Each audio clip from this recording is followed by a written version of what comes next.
Jamás olvido la primera vez que percibí el olor que salía de aquella casa angosta en la calle Santa Fe. No era el aroma habitual de tela húmeda, ni el del hilo quemado por el roce de las agujas. Era algo más denso, casi dulce, como si un pedazo de carne hubiera sido escondido bajo el piso y dejado allí durante días.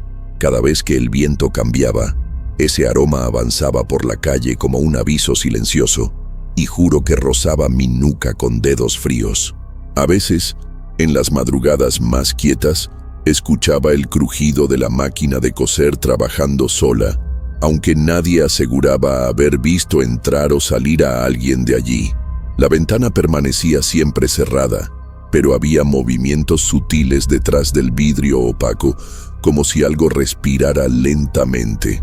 Me había prometido no acercarme jamás, pero aquella noche en que las campanas de la capilla sonaron fuera de hora, algo me empujó hasta la puerta, y cuando apoyé la mano sobre la madera, sentí un temblor que venía desde adentro, como si la casa me hubiera estado esperando.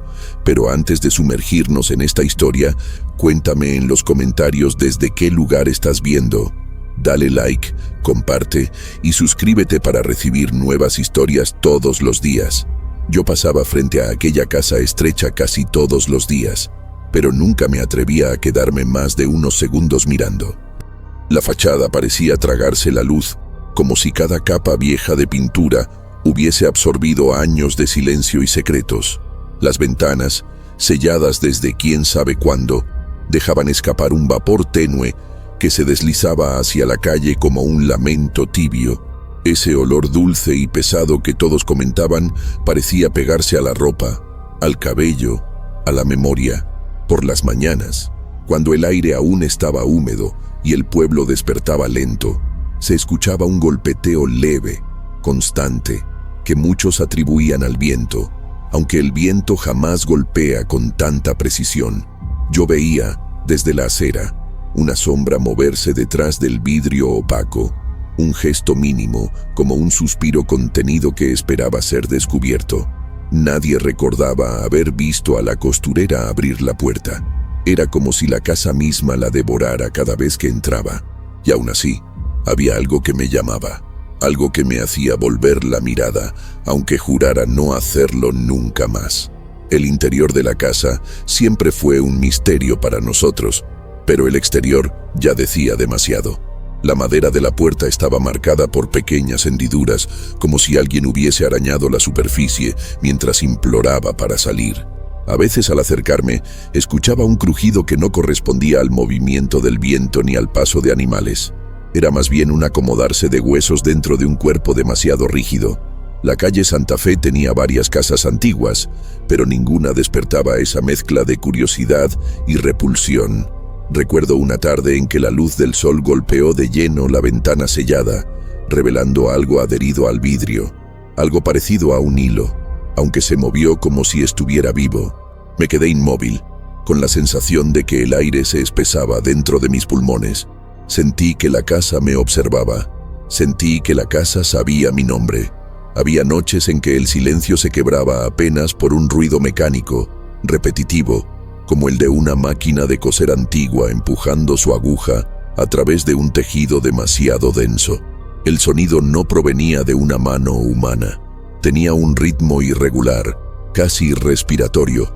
Los vecinos decían que era imposible que alguien trabajara allí, pues hacía años nadie la veía salir ni entrar con herramientas o material alguno. Pero yo sabía, por lo que había escuchado en mis madrugadas de insomnio, que la costura sucedía a una hora en que la calle parecía un río detenido. Ni perros, ni pasos, ni viento. Solo ese latido metálico que venía del interior. Y entonces, el olor aparecía, más fuerte, más reciente, como si la casa expulsara el resultado de un trabajo que no debía existir. Cerraba mis ventanas, pero el aroma se filtraba igual, inundando mis sueños con presencias que no tenían rostro. Había un punto exacto justo frente a la puerta donde la temperatura cambiaba de forma abrupta. Aprendí a evitar ese espacio, pero algunas veces, sin pensarlo, mi pie lo alcanzaba y un escalofrío recorría mi espina como una aguja larga y fría penetrando la piel. Sentía un murmullo corto, casi infantil, detrás de la madera, como si alguien estuviera pegado al otro lado escuchando mi respiración. En una ocasión, escuché pasos dentro de la casa, pasos suaves, como si alguien caminara descalzo sobre tablas húmedas. Pero al intentar acercarme, el olor se volvió insoportable, un aroma dulce que quemaba la garganta. Me alejé casi corriendo, incapaz de explicar la sensación de haber interrumpido algo que no tenía permiso de presenciar. La casa seguía allí, impasible, como un animal viejo esperando que me acercara de nuevo. Con el tiempo entendí que la casa no solo guardaba un secreto, lo alimentaba. Cada día parecía más estrecha, como si las paredes se cerraran lentamente hacia adentro. Había marcas nuevas en la pared exterior, como hilos tensos que se desprendían de la madera y caían al suelo para luego desaparecer durante la madrugada. Una tarde encontré uno de esos hilos atrapado entre dos piedras del camino. Era pálido, casi translúcido, demasiado resistente para ser algodón. Al tirarlo, sentí una textura tibia, como si aún conservara el calor de un cuerpo. Lo dejé caer inmediato, con las manos temblorosas. Desde ese día evité caminar por la acera cercana, pero aún así la casa encontraba la forma de llamarme. A veces, desde el fondo de su oscuridad, parecía emitir un suspiro tenue, como si quisiera asegurarse de que yo no la olvidara. A veces me detenía a observar la línea del techo, porque desde cierto ángulo parecía inclinarse hacia adelante, como si la casa se estuviera agachando para oír mejor lo que ocurría afuera. Había grietas que no seguían líneas rectas, sino curvas suaves, semejantes a hilos tensados por una mano invisible. En los días de lluvia, el agua no corría por las paredes como en cualquier otra casa. Allí, parecía absorberse, como si la estructura tuviera sed. Más de una vez escuché un sonido húmedo detrás de las tablas, un goteo extraño que no coincidía con el ritmo de la lluvia. Era un sonido demasiado espeso, demasiado cadencioso, casi como el caer lento de un líquido más denso que el agua. Yo no sabía entonces que ese sonido sería una advertencia, una que ignoré por completo. Recuerdo la figura de la costurera solo por fragmentos, como si su memoria se hubiese desteñido, igual que la pintura de la fachada. Nunca supe su edad exacta. Algunos decían que la vieron joven, otros aseguraban que su rostro era el de una anciana cansada. Lo único en común entre todos los relatos era que nadie la miró de frente por más de unos segundos. Su presencia era incómoda, como si la piel se erizara antes de que uno pudiera entender por qué. Yo la vi una sola vez. Llevaba un pañuelo oscuro cubriendo la cabeza y sus manos, delgadas, huesudas, tensas, parecían mover algo debajo de la tela que sostenía. Su sombra, al pasar junto a la ventana sellada, proyectó una forma que no coincidía con su cuerpo. Me observó sin detenerse, pero en ese breve instante sentí la misma sensación que da una aguja al rozar el hueso, punzante y profunda. No volví a mirar directamente hacia ella. Con el tiempo, la calle comenzó a cambiar en torno a la casa. Las otras viviendas se deterioraban a un ritmo natural, pero esta parecía casi satisfecha en su ruina, como si cada hendidura fuese un gesto de orgullo. Los niños evitaban correr cerca de ella porque decían escuchar una respiración detrás de la puerta. Un día, una niña del vecindario aseguró haber visto un vestido moverse por sí solo dentro de la oscuridad, balanceándose como si respondiera al tacto de una mano invisible.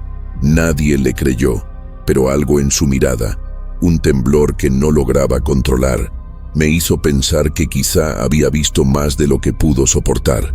Esa noche, la luz del farol de la calle titiló durante horas frente a la casa, arrojando destellos que hacían parecer que alguien se asomaba detrás del vidrio cada vez que el viento soplaba. Lo más inquietante era la manera en que la casa parecía esperar.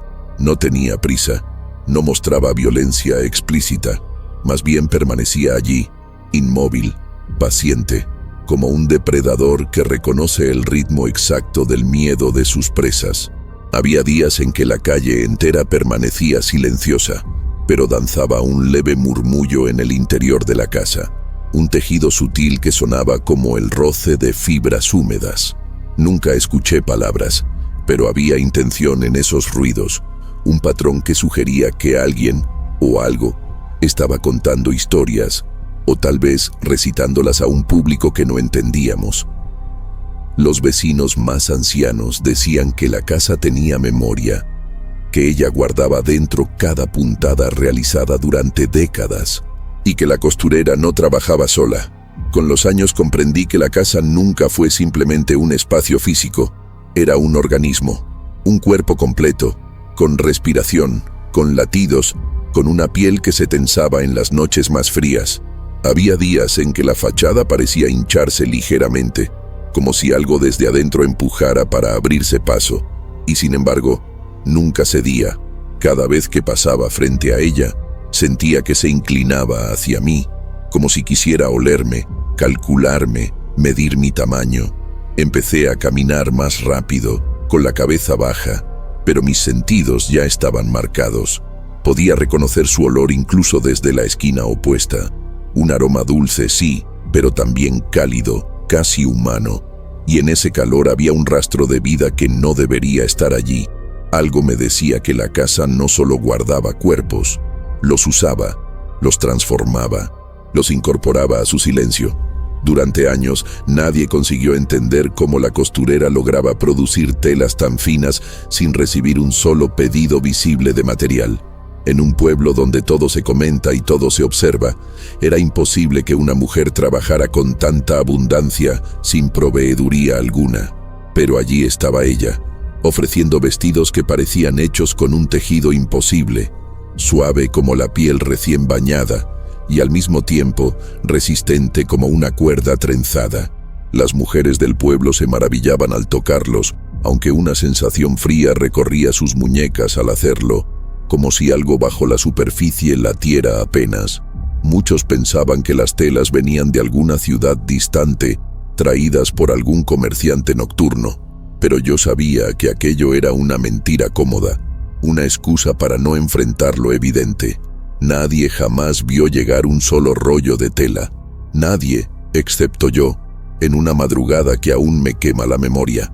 La primera vez que vi un caixón llegar a la casa fue por casualidad. Me había desvelado y salí a caminar para despejar la mente. Era una hora en que las sombras se vuelven más densas y las calles parecen observarte. Desde lejos, escuché el rodar pesado de un carro sobre las piedras. Al acercarme, pude distinguir una figura que empujaba una caja grande, más larga que alta, envuelta con sogas negras. No era un comerciante, ni un vecino, ni alguien que yo reconociera. Su caminar era lento, casi arrastrado, como si cada paso le doliera. Cuando llegó frente a la casa, no golpeó, no llamó, no murmuró una palabra. Simplemente dejó el caixón frente a la puerta, se inclinó como quien entrega una ofrenda y se marchó sin mirar atrás. Yo observé escondido tras una esquina. Minutos después, la caja desapareció sin que la puerta se abriera, y supe entonces que lo que había dentro no era tela. Las cajas siempre llegaban a la misma hora, un poco antes del sonido profundo que venía del bosque, ese rumor que algunos confundían con el viento. Pero yo sabía que no era viento. Había un ritmo, una respiración, una intención en ese sonido distante. Cada vez que aparecía un caixón nuevo, la casa parecía tensarse, como si sus paredes retuvieran el aire para recibir algo sacro o prohibido. A veces, en la mañana siguiente aparecían gotas oscuras cerca del escalón, como si el contenido de la caja hubiera sangrado en el proceso de entrar. Los vecinos preferían no preguntar. Les convenía pensar que eran manchas de barro, pero nadie que conozca el olor del barro puede confundirlo con aquello. Era más cálido, más pesado, demasiado cercano al olor humano, y yo empecé a comprender por qué la costurera jamás necesitaba comprar telas. Hubo un día en que la curiosidad pudo más que el miedo. Me acerqué después de que una caja fuera dejada en la madrugada y encontré, justo al lado del umbral, un trozo del material que envolvía su interior. A primera vista parecía un hilo grueso, pero cuando lo sostuve entre mis dedos, noté que tenía una textura irregular, como si hubiera sido separado de una superficie viva. Era tibio, demasiado tibio para haber estado al aire libre. Lo giré entre los dedos, sintiendo una especie de pulso que no logré aceptar como real.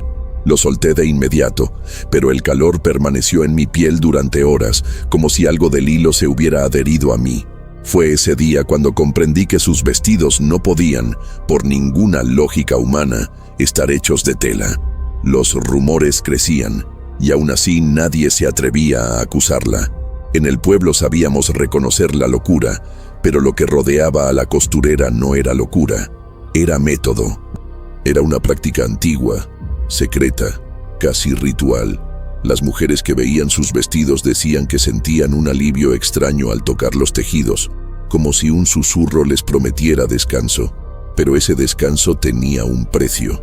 El origen de aquellas telas nunca fue discutido abiertamente, pero cada cierto tiempo desaparecía algún animal del vecindario, algún viajero que nadie reclamaba, alguna mujer sin familia, y los caixones seguían llegando, silenciosos, precisos, inevitables. Con el tiempo, todos comprendimos que lo que entraba en aquella casa no eran materiales, eran cuerpos, y lo que salía no era ropa. Con el paso de los años, empecé a notar un patrón inquietante. Cada vez que una caja llegaba, la casa parecía ajustarse en silencio. Era como si las paredes se contrajeran levemente, exhalando un aliento largo, húmedo, cargado del mismo olor dulce que nos perseguía a todos. Una noche, mientras observaba desde una esquina, vi cómo el vapor que salía por la ventana sellada adquiría un tono grisáceo, casi brillante, como si proviniera de algo que había sido calentado desde dentro. El aire que rodeaba la casa vibraba de un modo imperceptible, un temblor casi orgánico, como si respondiera al contenido del caixón recién recibido.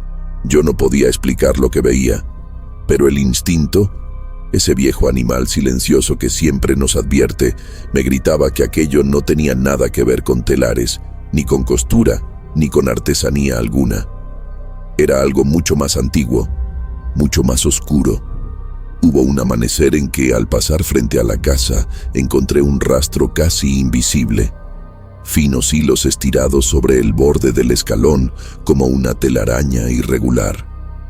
Me incliné para observarlos mejor y descubrí que cada hilo tenía un grosor distinto, como si hubiesen sido seleccionados uno por uno. Al tocarlos, sentí una resistencia sutil, una elasticidad que no correspondía a ningún material conocido. Pero lo peor fue el olor, leve, suave, pero inconfundible. Ese aroma tibio de piel recién separada. Me quedé helado, incapaz de moverme, hasta que un pequeño crujido vino desde dentro de la casa, como el sonido de algo húmedo acomodándose en un lugar nuevo. Retrocedí de inmediato, con la sensación de que los hilos eran la señal de que un trabajo estaba por comenzar, o de que uno había sido recién terminado. Los ancianos del pueblo intentaron, sin éxito, explicar el misterio con narraciones antiguas. Algunos decían que, en tiempos de la colonia, existían hilanderas de almas, mujeres que utilizaban fragmentos humanos para crear vestiduras destinadas a rituales de transición entre la vida y la muerte. Otros aseguraban que la costurera no trabajaba sola, que pertenecía a una especie de cofradía oculta que operaba en silencio, enterrando sus secretos bajo capas de normalidad. Pero ninguna teoría alcanzaba a cubrir lo que veíamos con nuestros propios ojos.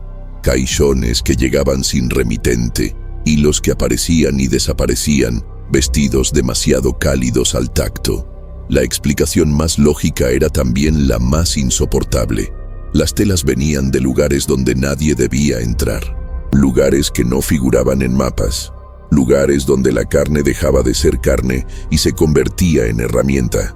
Comencé a notar que el ritmo de producción de la costurera aumentaba precisamente en las noches más frías. El pueblo entero se recogía temprano, pero la casa permanecía despierta, vibrando como un corazón inmenso encerrado en un cuerpo de madera. Desde mi ventana veía un resplandor apagado filtrarse por las ranuras selladas, un resplandor que palpitaba con un ritmo lento, casi maternal. En esas noches, los caixones llegaban con mayor frecuencia.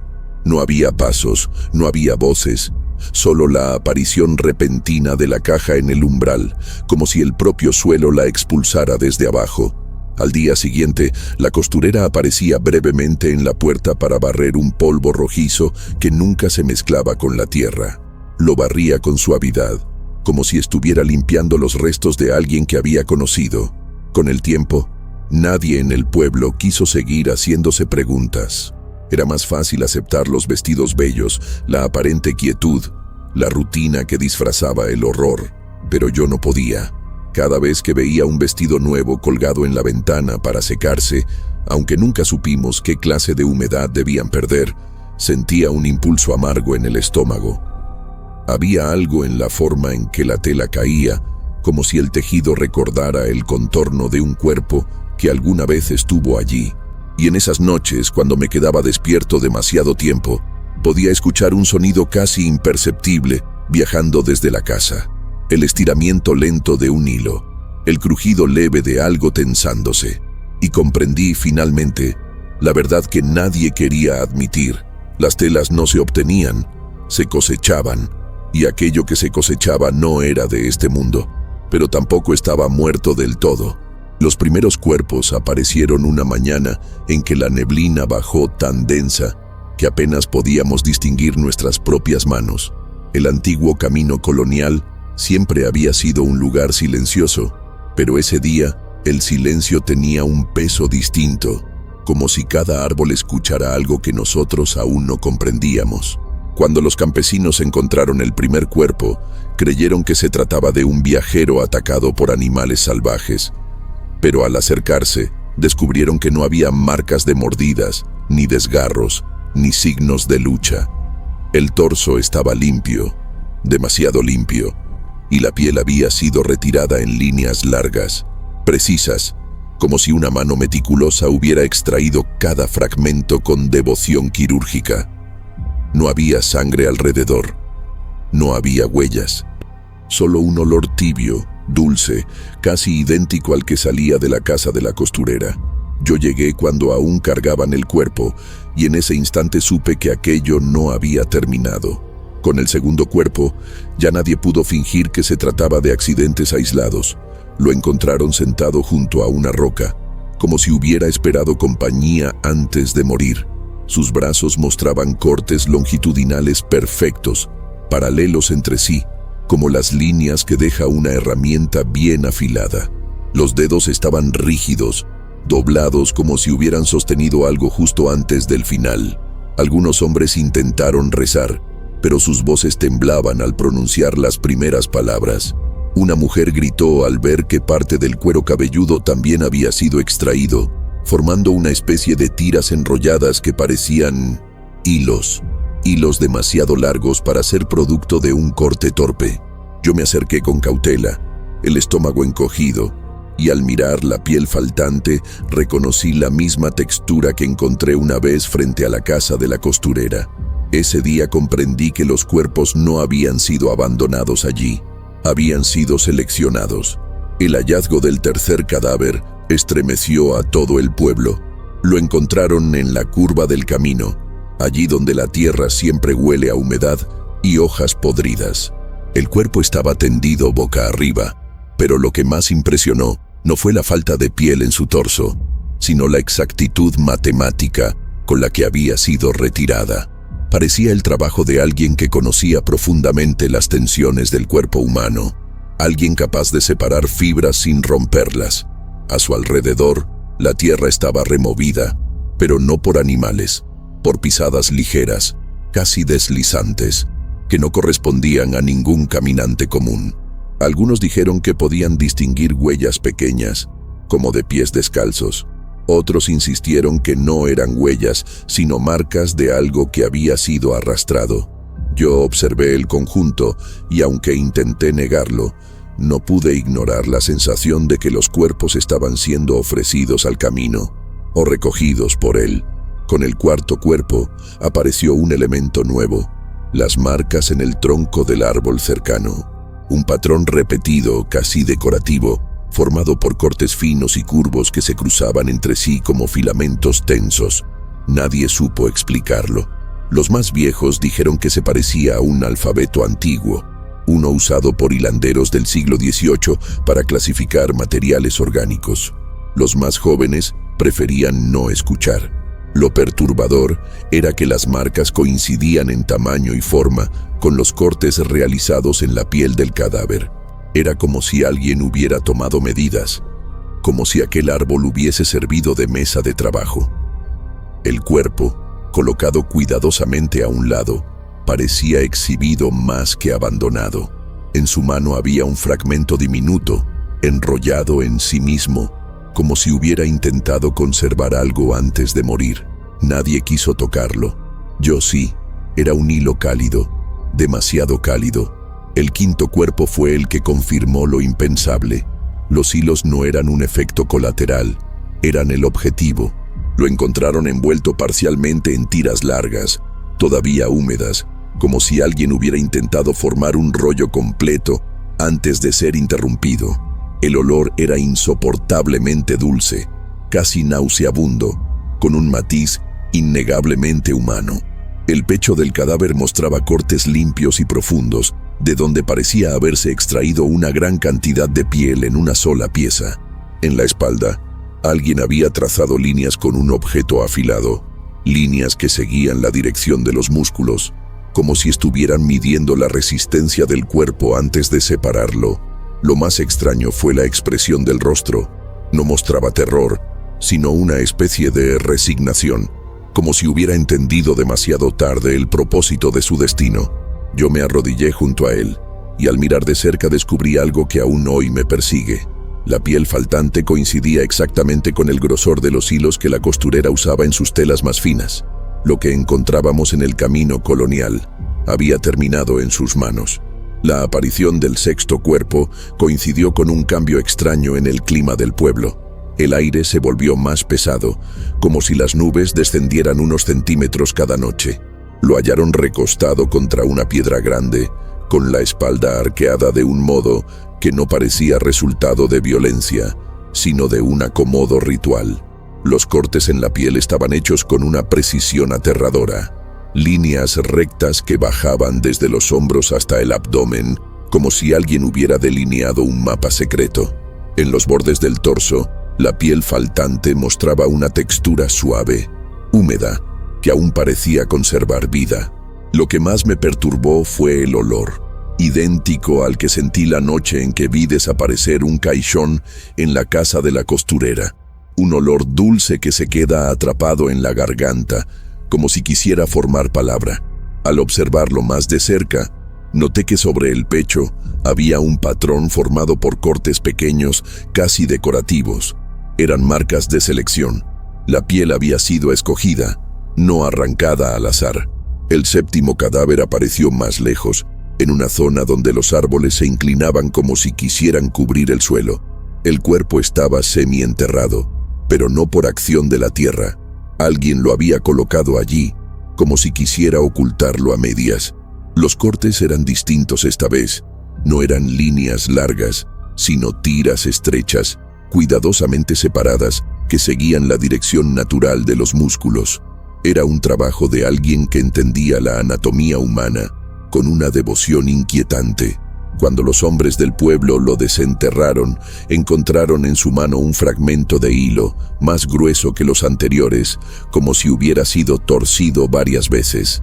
Ese hilo parecía casi seco, pero conservaba una tibieza que no podía explicarse con la temperatura del ambiente. El silencio alrededor del lugar era tan profundo que uno podía escuchar el propio latido del corazón.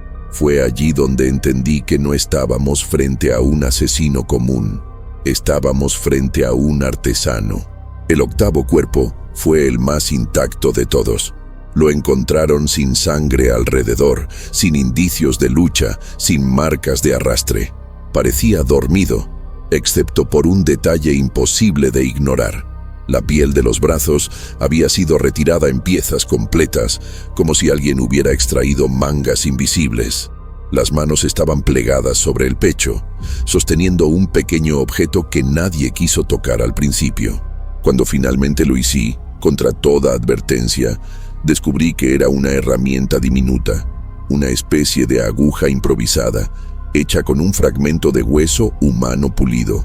El filo era perfecto, como si hubiese sido usado cientos de veces. La expresión del rostro del cadáver no mostraba terror, sino una especie de entrega final, como si hubiera aceptado una petición que no comprendió a tiempo. Noté algo más. Donde la piel faltaba, quedaban fibras delgadas, tensas, que parecían haber sido cortadas con sumo cuidado para no romper el largo natural de cada una. El 9º cadáver cambió la conversación en el pueblo. Lo encontraron colgado de un árbol bajo, no por el cuello, sino por el torso, sostenido por varios hilos gruesos que parecían parte de su propia piel. Era como si alguien hubiera utilizado el cuerpo como un telar. Los hilos estaban tensos, amarrados a distintas ramas, formando un patrón en forma de abanico que se movía con el viento de manera inquietante, como si respirara. Nadie se atrevió a acercarse. Incluso los hombres más valientes retrocedieron ante la visión del cuerpo balanceándose suavemente, como si aún estuviera vivo. Yo fui quien cortó uno de los hilos para bajarlo. La sensación al tocarlo fue indescriptible, tibio, resistente, orgánico, como si se negara a ser separado. Al final, el cadáver cayó con un golpe seco. Era la primera vez que veíamos el tejido final del proceso, el producto terminado de aquello que la costurera llamaba fibra viva. El 10º cuerpo apareció en el punto exacto donde comenzaba la sombra del bosque. Ya no había manera de negar el patrón. Este cuerpo estaba dispuesto con una intención clara. Los brazos abiertos, el torso completamente desnudo de piel y en el suelo, cuidadosamente enrollados, varios hilos largos que aún conservaban humedad. Parecían listos para ser transportados. Parecían cosechados. Cerca del pie izquierdo del cadáver, alguien había grabado en la tierra una figura formada por cruces pequeñas, un símbolo que yo había visto antes, repetido en la casa de la costurera en manchas de humedad y grietas que parecían seguir un diseño oculto. Me arrodillé, incapaz de apartar la mirada del cuerpo, y entonces, por primera vez, lo admití incluso a mí mismo. Los cadáveres encontrados en el camino colonial no eran obra de una criatura salvaje ni de un asesino descontrolado. Eran materia prima. Eran el origen de las telas que todos admiraban en silencio. Eran parte de un oficio que nunca debió continuar. La primera vez que escuché a alguien mencionar las agujas de hueso fue de parte de un cliente que había salido de la casa de la costurera con el rostro completamente desencajado. No quiso dar detalles, pero murmuró algo sobre una herramienta demasiado blanca para ser metal. Esa frase se quedó en mí durante días, hasta que finalmente la curiosidad venció al sentido común. Me acerqué a la casa una tarde en que el viento soplaba desde el bosque, trayendo consigo un olor que parecía encajar con todo lo que temíamos. Un perfume dulce, tibio, orgánico. Me quedé observando la ventana sellada, esperando ver un movimiento. Y entonces, en un destello apenas perceptible, vi una mano sostener algo que reflejó un brillo opaco, sin filo metálico. Era una aguja, pero no estaba hecha para coser tela. Estaba hecha para penetrar piel. Tiempo después, el mismo cliente encontró el valor para contarme lo que había visto. Entró a la casa buscando recoger un vestido encargado meses antes, pero al cruzar el umbral, sintió un frío inesperado, como si el aire hubiera sido exhalado por un cadáver. Vio la mesa de trabajo en el fondo, iluminada por una vela que parecía arder con un tono amarillento, casi enfermo, y junto a esa mesa, un estuche que contenía varias agujas. Ninguna era de metal. Eran huesos humanos, pulidos hasta obtener un brillo lechoso, tan delicado que casi parecían porcelana. Lo peor no fue verlas, sino notar que las puntas estaban impregnadas de un material rojizo, como si hubieran sido usadas recientemente. El cliente huyó sin recoger el vestido.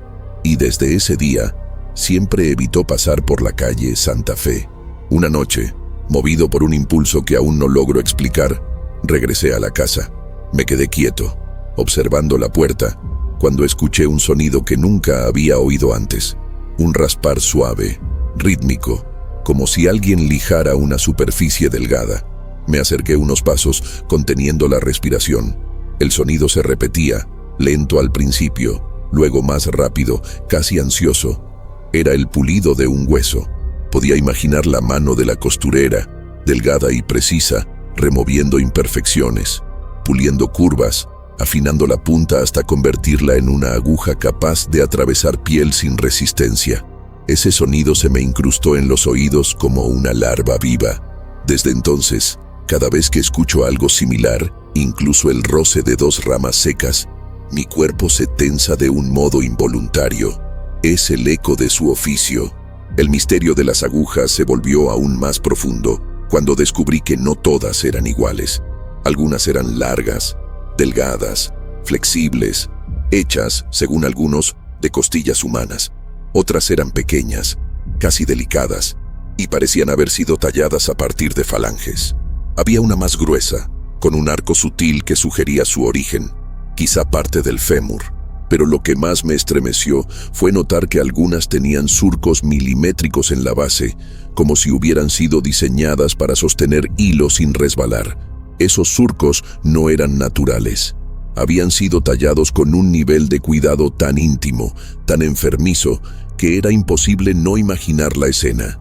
La costurera inclinada sobre su mesa, usando herramientas que nunca deberían haber existido, convirtiendo un cuerpo humano en instrumentos de trabajo. Y detrás de esa imagen, una certeza que me heló la sangre. Esas agujas habían sido usadas durante décadas. Lo más perturbador ocurrió el día en que una de esas agujas terminó en mis manos. Fue accidental. La puerta de la casa estaba entreabierta cuando pasé, algo que nunca había sucedido antes. Pensé que quizá alguien la había abierto para ventilar, aunque jamás había habido aire suficiente en esa calle como para limpiar su olor. Toqué la puerta con el dorso de la mano y se abrió unos centímetros más. No tuve valor para entrar, pero al retroceder, noté algo caer al suelo. Era una aguja corta, perfectamente pulida, con un brillo blanco que parecía emitir luz propia. Me incliné para recogerla y sentí de inmediato el frío que emanaba de ella, un frío profundo, antinatural, que me subió por el brazo como un escalofrío. La sostuve solo un segundo, pero bastó para entender que no estaba tocando un objeto, estaba tocando un fragmento de alguien, de algo que no había querido morir. Comencé a notar que cada vez que aparecía un nuevo cadáver en el camino colonial, la costurera trabajaba más intensamente. El sonido de la máquina de coser se volvía más persistente, más irregular, como si estuviera siendo guiada por manos febriles. Y siempre, unas noches después, el aroma dulce se hacía más fuerte en la calle Santa Fe. Ese olor, mezcla de calor humano y descomposición temprana, anunciaba algo. Nuevas agujas estaban siendo fabricadas. Una madrugada escuché un golpe seco, un crujido que no era madera ni piedra. Era el sonido claro del rompimiento de un hueso grande. Me quedé paralizado, sintiendo cómo el eco de ese quiebre atravesaba el silencio como una confesión. Después, el raspar volvió lento, cuidadoso, como si la costurera acariciara el fragmento recién extraído, moldeándolo para convertirlo en herramienta. Aquello no era un oficio, era una devoción. Con el tiempo empecé a entender que las agujas no solo servían para coser, guardaban memoria. Cada una parecía contener un rastro de vida, un residuo imperceptible de quien había sido dueño de ese hueso. Lo noté el día en que vi, desde la calle, una de las agujas temblar ligeramente sobre la mesa de trabajo, aunque ninguna mano la tocara. Fue un movimiento mínimo, casi imperceptible, pero suficiente para hacerme retroceder. No era un temblor causado por el viento ni por vibraciones del suelo. Era un gesto que parecía recordar dolor. En ese instante comprendí la magnitud del horror. Las agujas no estaban muertas. Las agujas conservaban algo. y ese algo obedecía a la costurera como si ella hubiera tejido un pacto con las partes que nadie debería manipular. Los rumores crecieron cuando un viajero aseguró haber visto a la costurera caminando hacia el bosque con una cesta repleta de herramientas blancas que emitían destellos pálidos bajo la luna. Nadie quiso creerlo, pero cuando describió su sonido, un suave tintinear seco, como pequeños huesos golpeándose entre sí, supe que decía la verdad. El viajero afirmó que las agujas parecían mirarlo al pasar, como si tuvieran líneas talladas que funcionaban como ojos. Era absurdo, pero algo en su voz quebrada me hizo pensar que había visto no un objeto, sino un enjambre, un conjunto de herramientas vivientes, obedientes, dispuestas a perforar lo que ella ordenara. Desde esa noche, la idea de que la costurera trabajara sola desapareció por completo de mi mente. Ella tenía compañía que ella misma había creado. El episodio más inquietante sucedió cuando una mujer del pueblo, desesperada por un vestido para un velorio, insistió en entrar a la casa pese a las advertencias. Salió 5 minutos después, pálida y temblorosa, incapaz de pronunciar palabra. Días más tarde, cuando finalmente recobró el habla, contó que en el interior de la casa había visto una hilera completa de agujas clavadas en la pared, como si fueran insectos en exhibición.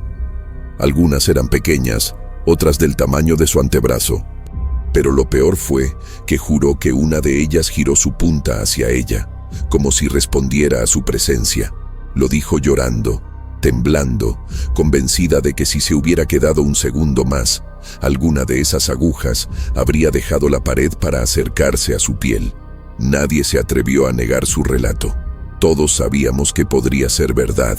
El último detalle que descubrí sobre las agujas fue también el que más me persiguió. La costurera no las guardaba todas. Algunas desaparecían después de ser usadas.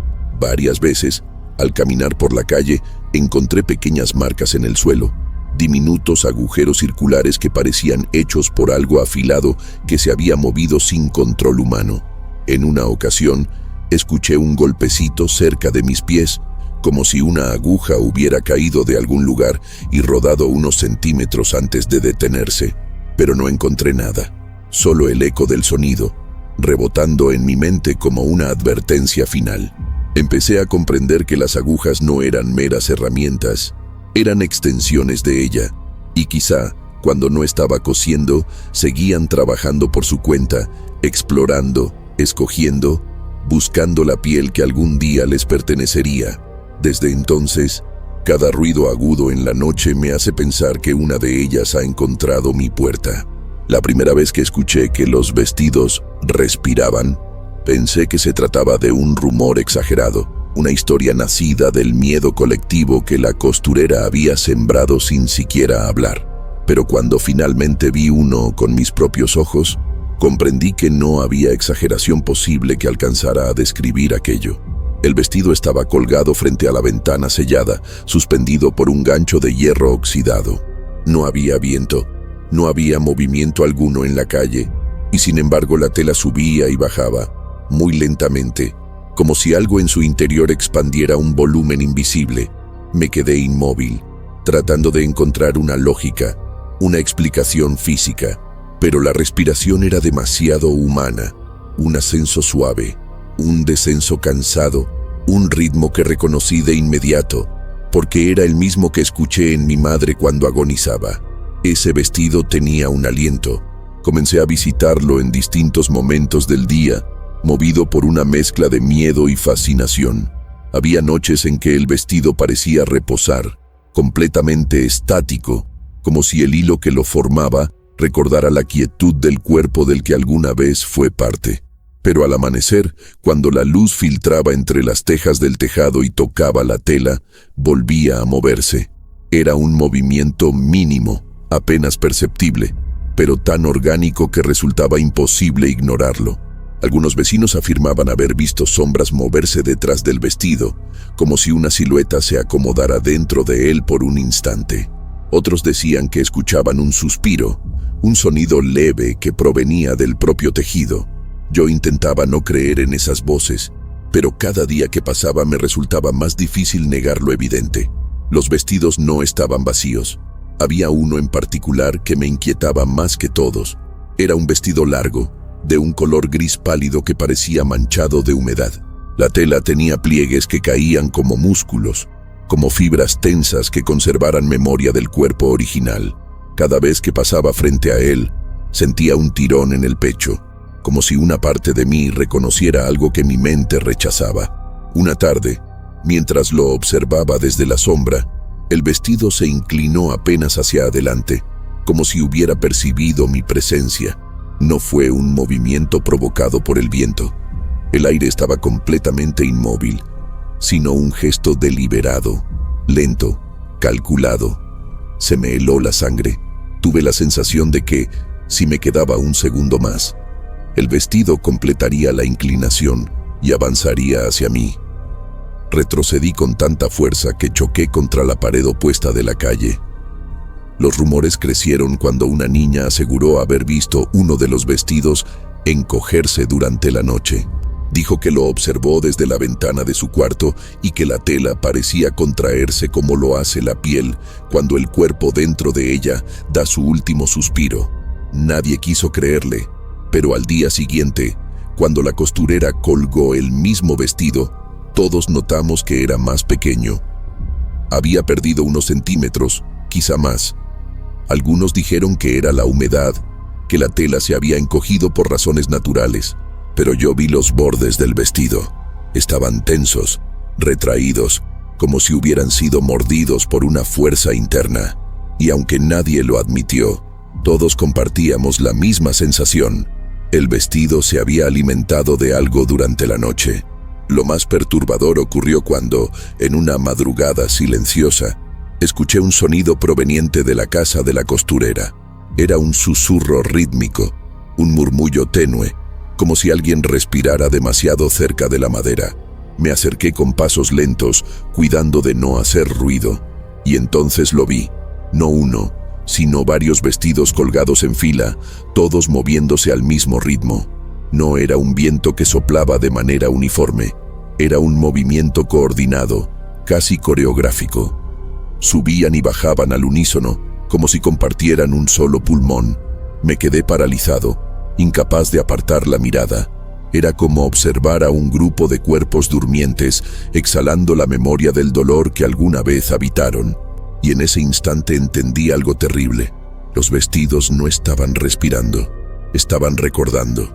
Con el tiempo, comencé a notar que cada vestido tenía su propio ritmo, como si cada uno conservara el pulso del cuerpo al que alguna vez perteneció. Algunos respiraban rápido, con movimientos cortos y nerviosos, como si recordaran una muerte violenta. Otros se movían con una lentitud abrumadora, casi triste, como si su historia hubiera sido arrancada poco a poco, sin prisa, con una resignación silenciosa. Una madrugada, me atreví a acercarme más de lo habitual. Me escondí detrás del poste de la calle, observando cómo la tela de un vestido gris temblaba en los bordes cada vez que exhalaba. Sí, exhalaba, un aire tibio que podía sentir incluso desde donde estaba. El vapor se elevaba tenuemente, como el aliento de un animal enfermo. Entonces comprendí que no podía tratarse de un simple fenómeno físico. Aquello era lo que quedaba del alma atrapada en el tejido. Una noche, escuché un sonido particularmente inquietante. No era el suspiro que ya comenzaba a resultarme familiar, sino un crujido interno, como si algo se acomodara dentro del vestido. Me acerqué más, con el corazón golpeando mi pecho, y noté que la tela se expandía de una forma distinta, más profunda, como si un peso interno estuviera desplazándose. El vestido se elevó un poco del gancho, apenas unos milímetros, pero lo suficiente para que yo retrocediera de golpe. El movimiento era demasiado orgánico, demasiado consciente.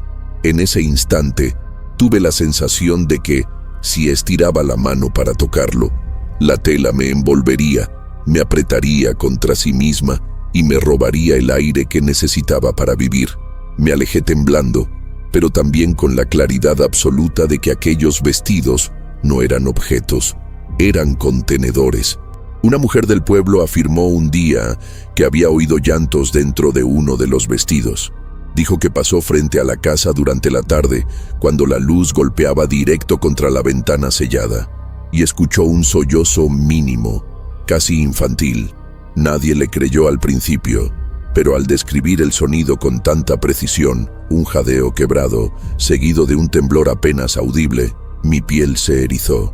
Yo había escuchado ese sonido antes, no en un vestido, sino en el tercer cadáver encontrado en el camino colonial.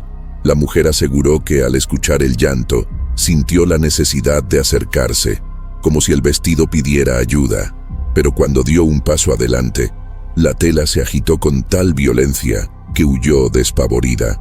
Contó que por un instante vio algo hundirse dentro de la tela, como si un rostro intentara formarse desde el interior. Lo más aterrador sucedió cuando uno de los vestidos cayó del gancho sin que nadie lo tocara. Lo escuché en plena madrugada, un golpe seco, seguido de un arrastre leve. Me asomé por la ventana y vi la silueta oscura del vestido moviéndose en el suelo con movimientos espasmódicos, como si buscara recuperar el aire que había perdido al caer. La tela se encogía, se expandía, se retorcía, dejando marcas sobre el piso que parecían arañazos.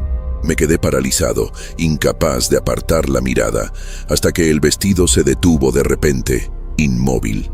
A la mañana siguiente, cuando el sol iluminó la entrada de la casa, pude ver que el vestido estaba nuevamente colgado, perfectamente acomodado, como si nada hubiera ocurrido. Pero yo sabía la verdad. Había sobrevivido a algo. Había vuelto a respirar. El último detalle que observé en esos vestidos fue el que selló mi comprensión definitiva del horror.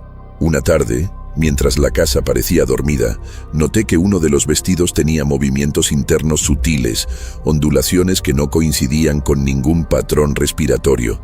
Me acerqué con cuidado, casi sin respirar, y allí, entre los pliegues de la tela, vi algo horrendo.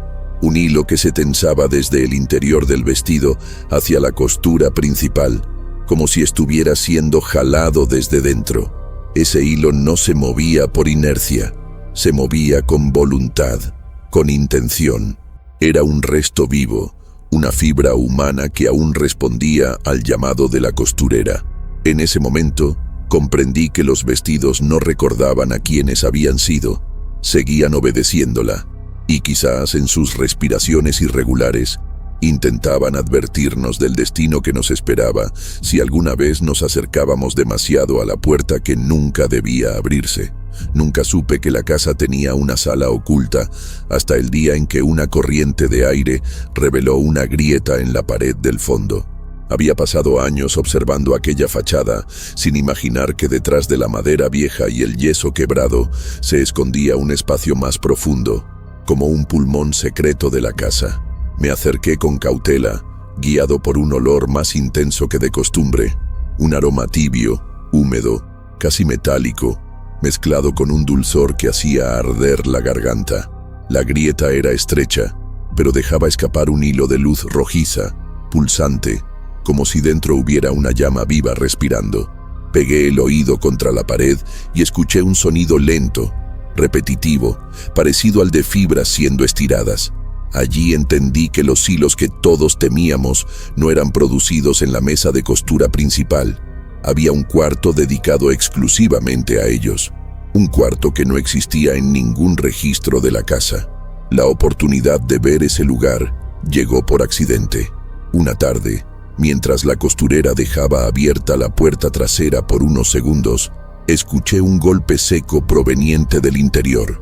Me acerqué con pasos silenciosos, movido menos por valentía y más por una curiosidad que parecía empujarme desde dentro. El olor era insoportablemente dulce, casi narcótico. Entonces vi, por el espacio mínimo entre la puerta y el marco, una escalera estrecha que descendía a un cuarto iluminado con velas rojas. Las sombras en las paredes parecían moverse al ritmo de algo que respiraba dentro de la habitación. Me incliné apenas unos centímetros más, y lo que vi transformó mi manera de entender todo lo que había ocurrido en el pueblo. No era una simple sala, Era un taller anatómico, un santuario de carne. Las paredes estaban cubiertas con estantes donde se alineaban rollos de hilos cuidadosamente etiquetados. Me sorprendió la precisión de su clasificación. Algunos llevaban notas que decían tonalidad fría, otros calidez residual, otros fibra larga, extracción lenta. La caligrafía era impecable, casi elegante, como si la costurera hubiera dedicado su vida a estudiar cada variación del cuerpo humano. Pero lo peor era el origen evidente de cada hilo. No era necesario tocarlo para saberlo. A cada fibra le quedaba impregnada una esencia que uno reconoce aunque nunca quiera admitirlo. La textura sutil de la piel humana recién desprendida. Los rollos colgaban ligeramente, como si aún conservaran cierta elasticidad, cierto recuerdo corporal. Yo sentí náuseas, pero no me moví. Algo en ese lugar parecía pedirme silencio, respeto o miedo. En el centro de la sala había una mesa de piedra, cubierta por instrumentos que jamás deberían existir. Ganchos diminutos, cuchillas curvas, pinzas hechas con fragmentos de hueso, y un objeto que parecía una rueca antigua, pero adaptada para torcer fibras orgánicas. Sobre la mesa había trozos de piel extendidos con una delicadeza enfermiza, como si estuvieran siendo preparados para un rito. Algunos estaban marcados con líneas de tiza roja, indicando dónde debían cortarse para obtener hilos más largos. Otros estaban cubiertos por un líquido brillante que mantenía la piel húmeda, fresca, dócil al tacto. Yo no respiraba. Sentía que cualquier sonido podía llamar la atención de la costurera y convertir mi presencia en materia prima. Ese cuarto no era solo un taller, era el corazón del monstruo, pero lo más perturbador estaba en la esquina opuesta de la sala. Allí, suspendido por ganchos de hierro, había algo que se movía muy lentamente. Una masa irregular, casi translúcida, formada por múltiples fibras que se entrelazaban como si fueran criaturas vivas. Parecía palpitar, empujando aire hacia afuera en pulsos, igual que los vestidos que respiraban. Pero esto era distinto, más profundo, más primitivo. Me acerqué apenas un paso y comprendí que aquello no era una herramienta ni un residuo, era una incubadora, un tejido en proceso de transformación, respirando a su propio ritmo, esperando ser convertido en hilos. Y en ese instante supe, con absoluta certeza, que la costurera no solo separaba fibras humanas, las cultivaba. Me quedé observando aquella masa palpitante durante varios segundos que me parecieron horas. Cada movimiento que hacía era lento, húmedo, casi orgánico, como si respirara con un pulmón propio, pero hueco, imperfecto. A veces, una de las fibras tensas se contraía levemente, provocando que toda la estructura vibrara con un sonido sordo, parecido al crujir de un músculo muerto, tratando de recordar cómo moverse. Ese sonido me heló la sangre. No era el ruido mecánico de una herramienta, era el susurro de algo que había sido vivo. Y entonces comprendí que la costurera no se limitaba a separar los hilos de los cuerpos. Ella los reorganizaba, los entrenaba, los acostumbraba a obedecerle antes de convertirlos en piezas de vestir. En un extremo de la mesa vi algo que me rompió la respiración. Un cuenco de madera lleno de líquidos rojizos y hilos flotando suavemente en su interior. Se movían solos, con movimientos minúsculos, casi imperceptibles, como si respondieran a una corriente invisible. Algunas fibras se adherían entre sí, formando pequeños nudos que parecían latir por un segundo antes de separarse de nuevo. Toqué el borde del cuenco con la punta de los dedos y sentí una vibración sutil, como el pulso de un recién nacido. Me aparté de inmediato, temiendo que los hilos detectaran mi presencia. En ese instante, una sensación me invadió por completo, la de estar presenciando un trabajo que no pertenecía a este mundo, un oficio heredado de algo más antiguo, más profundo, más oscuro que cualquier superstición del pueblo. En otra repisa más arriba, había frascos de vidrio que contenían fibras aún sin procesar. Lo perturbador no eran los frascos en sí, sino las etiquetas: cálida al tacto, firmeza alta, resistencia prolongada, origen desconocido. Al leerlas, entendí que la costurera clasificaba la piel humana como quien clasifica lana, algodón o seda. Cada fibra tenía un propósito. Cada cuerpo había sido elegido por una razón específica. Y lo más terrible era que, a juzgar por la variedad de tonalidades, no solo había usado cuerpos del camino colonial. Había cuerpos que no descubrimos, personas que nunca supimos que habían desaparecido. El silencio en la sala era tan denso que parecía absorber mi respiración. Y por un instante, juré escuchar un murmullo tenue proveniente de los frascos, como un lamento atrapado en vidrio. En el suelo, justo debajo de la mesa, había una alfombra vieja empapada de algo que no quise identificar. Pero lo que sí vi fueron marcas, huellas pequeñas, delgadas, que parecían de pies descalzos. No eran de la costurera, eran demasiado diminutas, demasiado numerosas. Algunas se dirigían hacia la masa de fibras que palpitaba en la esquina. Otras se acercaban a los frascos como si algo o alguien hubiera caminado dentro de la sala durante la noche. Me incliné para observar mejor y descubrí que las huellas no eran simples manchas. Estaban ligeramente hundidas, como si la piel que las dejó aún tuviera peso. Sentí un escalofrío interminable recorrerme la columna. Aquello significaba que la costurera no estaba sola cuando trabajaba en esa sala. No eran fantasmas, no eran sombras, eran restos que aún sabían moverse. Lo peor de todo ocurrió justo cuando estaba a punto de retirarme. La luz de las velas parpadeó y uno de los rollos de hilos colgados en la repisa se contrajo, como si algo lo hubiera apretado desde dentro. El rollo tembló durante unos segundos y escuché un sonido húmedo, un chasquido breve, similar al de un dedo doblándose de manera incorrecta.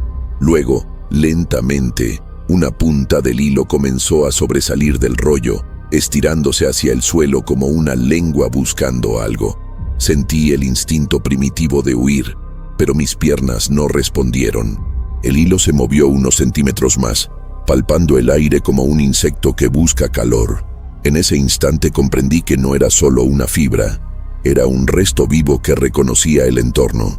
Y si yo daba un paso más, quizás se adheriría a mi piel para convertirla en materia. Fue entonces cuando huí, sin mirar atrás, sabiendo que ese cuarto no era un taller, era un vientre.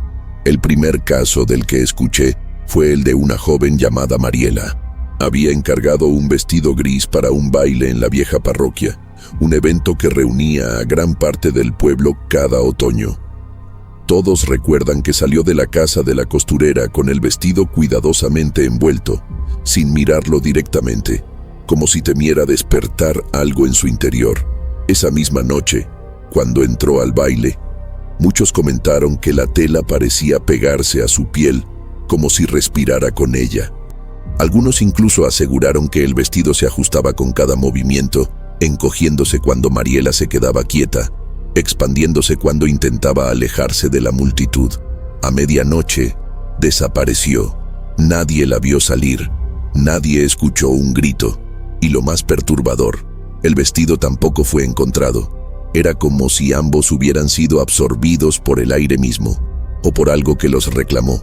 Con el tiempo, otros casos comenzaron a surgir, aunque el pueblo evitaba hablar abiertamente de ellos.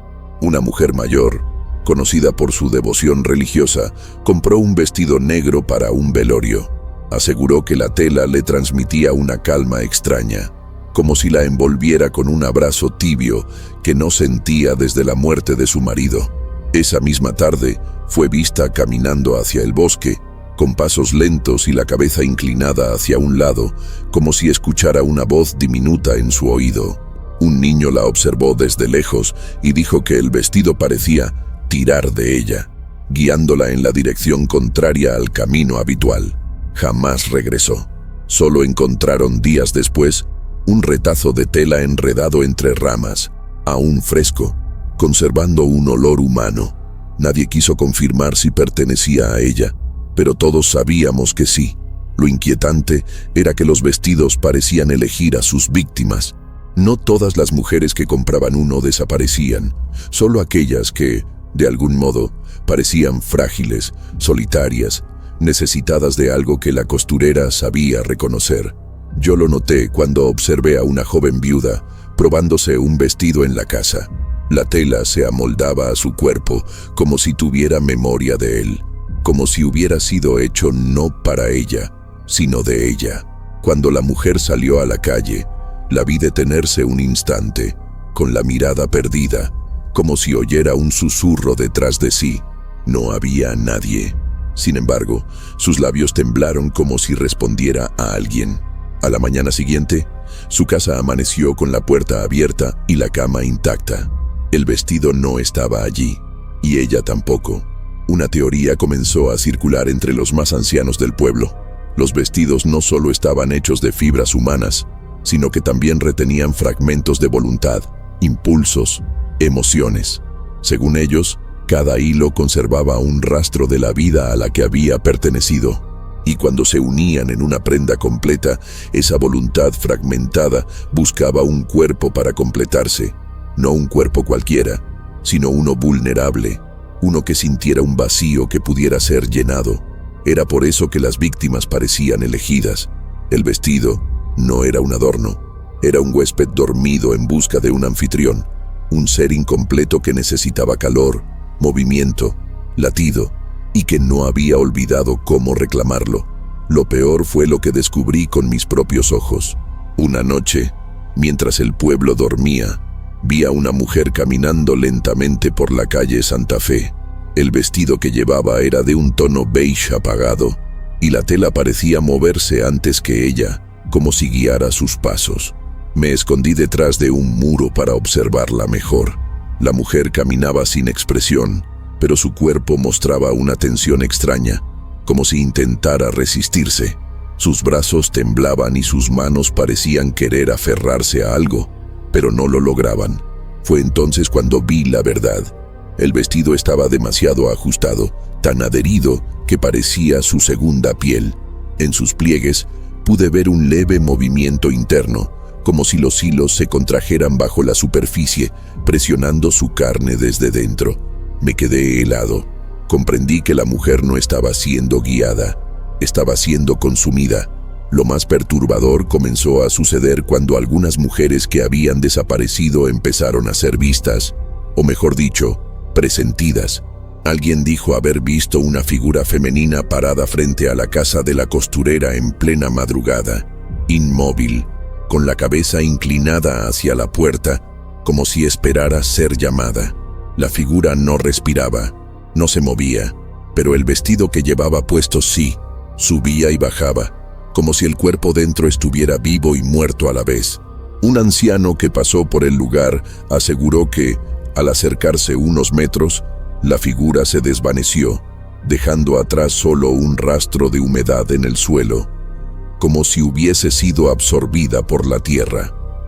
Desde entonces, muchos comenzaron a creer que las mujeres no desaparecían para siempre, sino que regresaban, incompletas, guiadas por los hilos que había sembrado la costurera en sus cuerpos. Yo mismo fui testigo de algo que jamás pude explicar. Una tarde, mientras el sol se escondía detrás de los tejados, escuché un golpe suave en la puerta de mi casa. No esperaba a nadie. Cuando abrí, no había persona alguna, pero en el umbral encontré un pedazo de tela arrancado con torpeza. Estaba tibio al tacto, demasiado tibio para haber sido dejado hacía tiempo. Lo levanté con cautela y un olor humano oscurecido por la humedad me golpeó de inmediato. Reconocí el patrón de costura. Era el mismo que había visto en un vestido hecho para una mujer que desapareció semanas antes. El trozo de tela parecía expandirse levemente en mi mano, como si aún contuviera un vestigio de respiración. Lo dejé caer con horror. Comprendí que los vestidos no soltaban a las mujeres. Ellas se disolvían en ellos. Los relatos siguieron acumulándose. Algunos vecinos afirmaban que, justo antes de cada desaparición, escuchaban un sonido suave proveniente de la casa de la costurera. Un roce, un arrastre leve, como si los vestidos se prepararan para moverse. Otros dijeron haber visto luces extrañas filtrarse por la ventana sellada, reflejos que parecían pulsar al mismo ritmo que el movimiento de las telas. Lo más aterrador fue el testimonio de un niño que aseguró haber visto a una mujer caminando por la calle con un vestido rojo que parecía morderle los brazos. Según él, la tela tenía ondulaciones que se pegaban a su piel como labios hambrientos. Aunque muchos ignoraron su relato, yo no pude hacerlo. Un detalle me llamó la atención. La mujer que el niño describió había desaparecido semanas antes de que él la viera. Y no hay nada más sincero que el miedo en los ojos de un niño. El evento que marcó definitivamente al pueblo ocurrió una noche de tormenta. Una mujer joven, recién casada, decidió usar un vestido de la costurera para una celebración íntima en su hogar. Nadie sabe con certeza lo que ocurrió dentro de la casa, pero los vecinos escucharon un grito ahogado, seguido de un silencio abrupto. Cuando la puerta fue forzada, encontraron la habitación vacía. No había señales de lucha, ni sangre, ni objetos caídos. Solo un vestido extendido sobre el suelo, húmedo, como si acabara de ser lavado. La tela tenía pliegues extraños, formando algo parecido a la silueta de un cuerpo en descanso. Pero lo más perturbador fue el detalle que nadie se atrevió a comentar en voz alta. Dentro del vestido, pegado a la costura interna, había un fragmento de piel humana, aún fresco. El cuerpo de la mujer jamás fue encontrado. Finalmente, entendí lo que realmente estaba aconteciendo cuando observé, con mis propios ojos, a una mujer que intentó quitarse un vestido que la costurera había hecho especialmente para ella. Lo vi desde una ventana mientras la mujer luchaba desesperadamente, tirando de la tela, que se aferraba a su cuerpo con fuerza monstruosa. Cada movimiento que hacía provocaba que el vestido se ajustara más, marcando su piel, dejando surcos rojos que se volvían más profundos a cada segundo. La mujer cayó al suelo, exhausta, pero el vestido no cedió. Cuando intentó levantarse, la tela comenzó a moverse sola, envolviendo su torso como si tuviera brazos propios. No pude seguir mirando, y cuando al día siguiente fui a buscarla, solo encontré el vestido colgado en la puerta de su casa, seco, limpio, perfectamente doblado en los bordes, como si aguardara a su próxima dueña. Fue entonces que comprendí. Los vestidos no eran prendas, eran trampas vivientes, y cada mujer que entraba en uno de ellos se convertía en parte del tejido que la costurera estaba construyendo desde hacía décadas. Las primeras veces que escuché hablar del ritual, creí que era una exageración creada por el miedo colectivo, un intento desesperado del pueblo por explicar lo inexplicable. Pero una noche, mientras la casa exhalaba ese olor dulce que ya conocíamos tan bien, escuché algo que cambió para siempre mi forma de mirar el trabajo de la costurera. Era un murmullo rítmico, suave, casi un rezo. Las palabras eran incomprensibles, pronunciadas con una cadencia lenta, como si cada sílaba estuviera sostenida por un hilo invisible. Me acerqué a la ventana sellada, conteniendo la respiración, y pude oír con más claridad el sonido de una aguja golpeando la mesa, no costurando, sino marcando un ritmo. Entonces entendí. Cada prenda terminada requería un cierre ritual, un acto final que no pertenecía al mundo de los vivos. Una noche, logré ver parte del ritual a través de una grieta en el muro lateral. La costurera estaba inclinada sobre la mesa, sus hombros tensos, su respiración pausada como si intentara sincronizarse con algo que no podía verse. Frente a ella, el vestido recién terminado reposaba extendido, con los hilos aún brillando de humedad. La mujer tomó una de sus agujas de hueso y la apoyó suavemente sobre el tejido, como si saludara a un ser vivo. Luego comenzó a murmurar un nombre. No era un nombre común. Tenía un eco antiguo, una resonancia que hacía vibrar el aire dentro de la habitación. Cada vez que lo repetía, el vestido parecía moverse ligeramente, como si reconociera aquella palabra. Y yo, escondido en la oscuridad, supe que ese nombre pertenecía al cuerpo del cual había sido extraída la fibra. Era una invocación. La parte más perturbadora del ritual ocurría cuando la costurera tomaba un tazón oscuro lleno de un líquido espeso y brillante. Lo vertía lentamente sobre las costuras, como si ungiera el vestido en un acto sagrado. El líquido descendía entre los pliegues, formando canales diminutos que parecían absorberlo con avidez. La tela respondía, se tensaba, se expandía, respiraba profundamente, como si algo dentro de ella despertara después de un largo sueño. En ese momento, el murmullo de la costurera se volvía más intenso, más apremiante. Era como si no estuviera realizando una bendición, sino sellando un pacto. Un acuerdo silencioso entre la prenda recién nacida y la vida que había sido sacrificada para formarla. En cierto punto del ritual, la costurera levantaba la aguja de hueso y hacía un solo movimiento final, un corte imperceptible en el interior del vestido, justo donde se unen las costuras principales. Ese gesto era rápido, preciso, casi amoroso, y cada vez que lo hacía, la habitación entera parecía contener el aliento. Era como un bautismo invertido, un nacimiento al revés. En ese instante, el vestido dejaba de ser un objeto y se convertía en algo más, una entidad, algo que reconocía el dolor que había tejido su existencia, algo que aceptaba el nombre susurrado como una nueva forma de identidad. Observé ese gesto tantas veces en mi mente que me persigue incluso cuando cierro los ojos. Pero el momento que más terror me causó fue cuando, tras finalizar el ritual, la costurera inclinó su cabeza sobre el vestido y pronunció una frase que nunca olvidaré. Aunque no entendí cada palabra, reconocí el tono. Era un saludo o una bienvenida. El vestido respondió con un movimiento tan sutil que podría haber sido imaginado, pero yo sé que no lo fue. La tela se arqueó levemente, como si inclinara la cabeza en respuesta. Y en ese instante, entendí que la costurera no creaba ropa. Ella despertaba voluntades, revivía fragmentos de vidas mutiladas y los ensamblaba en nuevas formas. Cada prenda terminada era un espíritu tejido, un residuo vivo atrapado en fibras que jamás deberían haber recordado. Y mientras observaba aquella escena, comprendí algo aterrador. El ritual no era para el vestido, era para aquello que habitaba dentro de él. Con los días, descubrí que el ritual no siempre era idéntico.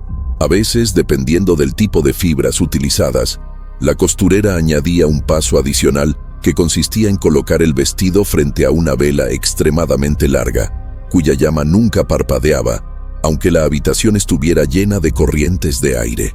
La vela emitía un resplandor rojo oscuro, semejante al color de la sangre seca.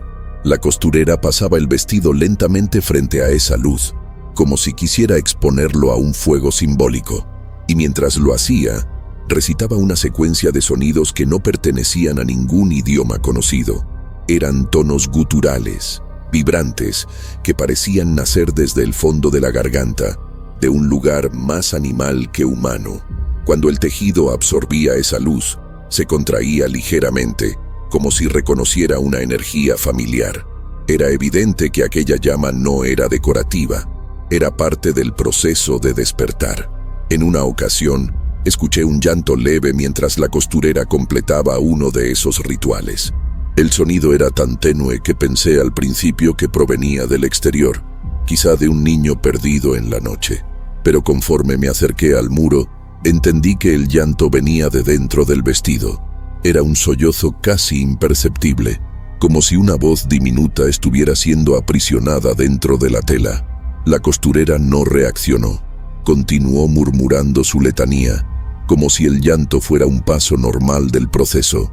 Observé la escena con un terror indescriptible, sintiendo que, más allá del horror físico, había algo espiritual siendo violentado allí, algo arrancado de su descanso, algo que nunca entenderíamos. Nunca olvidé esa noche, porque aquel llanto no era un eco, era una protesta. A veces la costurera dejaba la prenda reposando sobre una estructura hecha de madera y hueso, como si el vestido necesitara un soporte para acomodarse antes de ser entregado. Me sorprendió descubrir que mientras reposaba, la tela continuaba moviéndose con pequeños espasmos, estirándose en ciertos puntos, plegándose en otros. Era como si buscara su forma definitiva, la forma que tendría cuando se adhiriera al cuerpo de su futura dueña.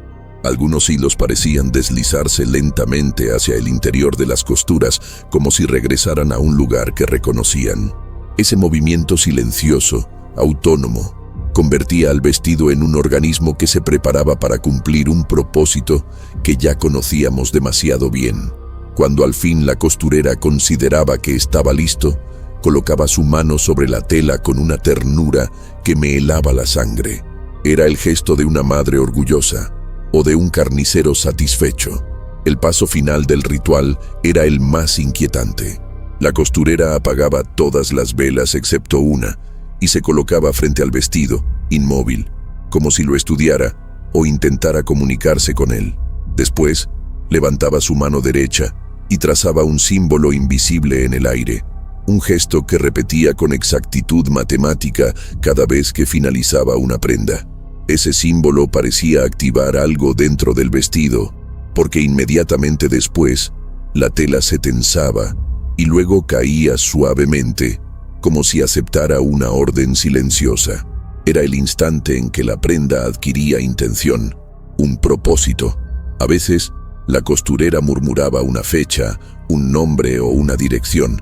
Yo no lo comprendía al principio, pero más tarde supe que estaba asignando un destino a la prenda y a quien la vestiría.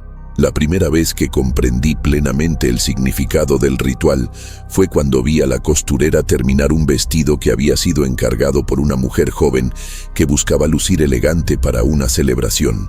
El ritual se extendió más de lo habitual. La costurera repitió el nombre del cuerpo del cual provenía la fibra al menos 10 veces, como si necesitara reforzar un vínculo especialmente fuerte. Cuando terminó, sostuvo el vestido frente a sí y susurró algo que no pude oír, pero que sentí en la piel como un escalofrío. La prenda reaccionó con un movimiento suave, casi ansioso, como si hubiera reconocido el llamado. Esa misma noche, la joven desapareció sin dejar rastro, y en la casa de la costurera, al amanecer, se podía oír el mismo murmullo que escuché aquella primera vez. Un murmullo que no provenía de la mujer, sino del vestido que ahora respiraba a solas en la oscuridad. Durante años escuché rumores sobre una prenda que la costurera jamás exhibía ni entregaba a nadie. Algunos la llamaban la pieza perdida, otros el vestido de las sombras, pero nadie podía describirlo con precisión porque casi nadie lo había visto. Los pocos que afirmaron haberlo visto hablaban con miradas vacías, como si una parte de sí mismos hubiera quedado atrapada dentro de la casa. Decían que el vestido no colgaba de un gancho, ni reposaba en una mesa. Estaba suspendido en el aire, sin tocar ninguna superficie, como si algo invisible lo sostuviera desde dentro. La tela parecía hecha de un solo hilo continuo, una fibra larga que no cambiaba de tono ni de textura, como si proveniera de un único cuerpo, o de algo que nunca debió tener forma humana. El primer día que vislumbré su silueta, sentí que no estaba mirando una prenda, sino un cadáver en posición vertical. La oportunidad de verlo por completo llegó una noche en que la puerta lateral quedó entreabierta. No sé si fue descuido o intención, pero un hilo de luz rojiza escapaba desde el interior, marcando un sendero pálido sobre la tierra. Me acerqué con el corazón golpeando el pecho, sabiendo que estaba cruzando un límite del que no habría retorno. Cuando mis ojos se acostumbraron a la oscuridad, lo vi, el vestido prohibido, suspendido en medio del cuarto secreto. No tenía color definido. Era un tono intermedio entre la piel antigua y la sombra fresca, como un tejido hecho de respiraciones detenidas.